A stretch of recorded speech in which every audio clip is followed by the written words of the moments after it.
Hello students, আমি Nitish sir জ্ঞানজ্যোতি coaching সেন্টারের পক্ষ থেকে তোমাদের প্রত্যেককে জানাই আরো একবার স্বাগত। তো স্টুডেন্টস, আজকে আমি তোমাদের সঙ্গে আলোচনা করব এনইপি 4 ইয়ার আন্ডার গ্র্যাজুয়েট প্রোগ্রামের অধীনস্থ যে সমস্ত ছাত্রছাত্রীরা নর্থ বেঙ্গল ইউনিভার্সিটির আন্ডারে বিভিন্ন কলেজগুলোতে পড়াশোনা করছো তাদের জন্য আজকে আমি নিয়ে এসেছি এসএসসি বাংলা সেকেন্ড সেমিস্টারের একটা অতি গুরুত্বপূর্ণ টপিক। দেখবে তোমাদের যে সিলেবাস রয়েছে সেই সিলেবাসে কিন্তু যে তৎসম শব্দ, তদ্ভব শব্দ এবং প্রতিটা বিষয় কিন্তু রয়েছে, দেশি বিদেশি শব্দগুলো রয়েছে প্রথম ইউনিটে দেখবে এসএসসি বাংলার। তো স্টুডেন্টস, আজকে তোমাদের সঙ্গে আমি আলোচনা করব এসএসসি বাংলার তৎসম শব্দ কাকে বলে এই নিয়ে। ক্লাসটি শুরু করার পূর্বে তোমাদেরকে বলে রাখি, তোমরা যদি সেকেন্ড সেমিস্টারে আমাদের কাছে অ্যাডমিশন নিতে চাও এবং পড়তে চাও আমাদের স্যার ম্যামদের কাছে, তাহলে অবশ্যই যোগাযোগ করো আমাদের অফিসিয়াল নাম্বার 6295916282 এবং 7076398606 নম্বরে।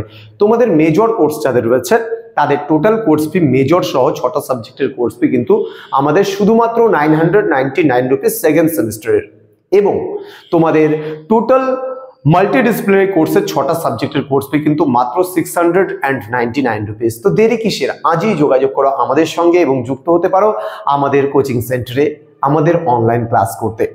চলো শুরু করছি আজকের ক্লাসটা। তোমাদের সঙ্গে আলোচনা করব তৎসম শব্দ কাকে বলে।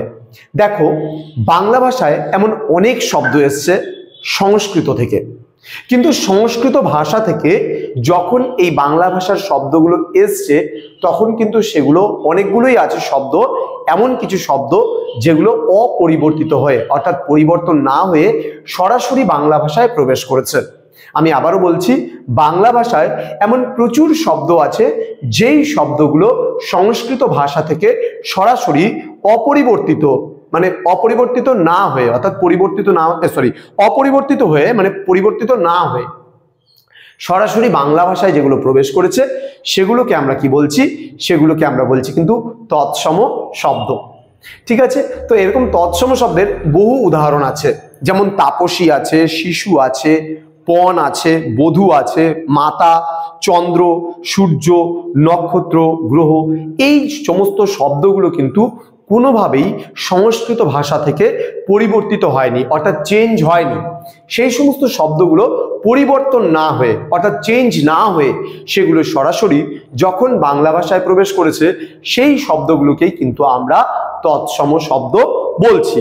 ঠিক আছে, এরকম বহু শব্দ কিন্তু বাংলায় কিন্তু রয়েছে যেগুলো সংস্কৃত ভাষা থেকে সরাসরি অপরিবর্তিত মানে না হয়ে অপরিবর্তিত হয়ে আর কি পরিবর্তিত না হয়ে বাংলা ভাষায় প্রবেশ করেছে। তো স্টুডেন্টস, এই ছোট্ট ক্লাসটা কিন্তু তোমাদের শুধুমাত্র 2 মার্কসের। ঠিক আছে, এই ছোট্ট ক্লাসটা 2 মার্কসের, কারণ তোমরা জানো এসএসসি বাংলায় কিন্তু তোমাদের 2 মার্কসের প্রচুর প্রশ্ন আসে। সেই প্রশ্নগুলোর জন্য আমি ধাপে ধাপে কন্টিনিউ তোমাদের ক্লাসগুলো করাবো। আজকে একদম ছোট্ট টপিক দিয়ে আমি শুরু করলাম, আগামীতে আরো বড় বড় টপিকগুলো নিয়ে আসবো। তোমরা অবশ্যই আমাদের চ্যানেলটিকে সাবস্ক্রাইব করে পাশে থাকা বেল আইকন অল প্রেস করে দাও, যাতে নেক্সট টাইম থেকে কোনো ভিডিও আপলোড করলে তার নোটিফিকেশন তুমি সবার আগে পেতে পারো। দেখা হচ্ছে তোমাদের সঙ্গে আরো একটা নতুন ভিডিও নিয়ে খুব তাড়াতাড়ি। তোমরা প্রত্যেকেই ভালো থেকো, সুস্থ থেকো। Thank you so much, thanks for watching. After all, thank you.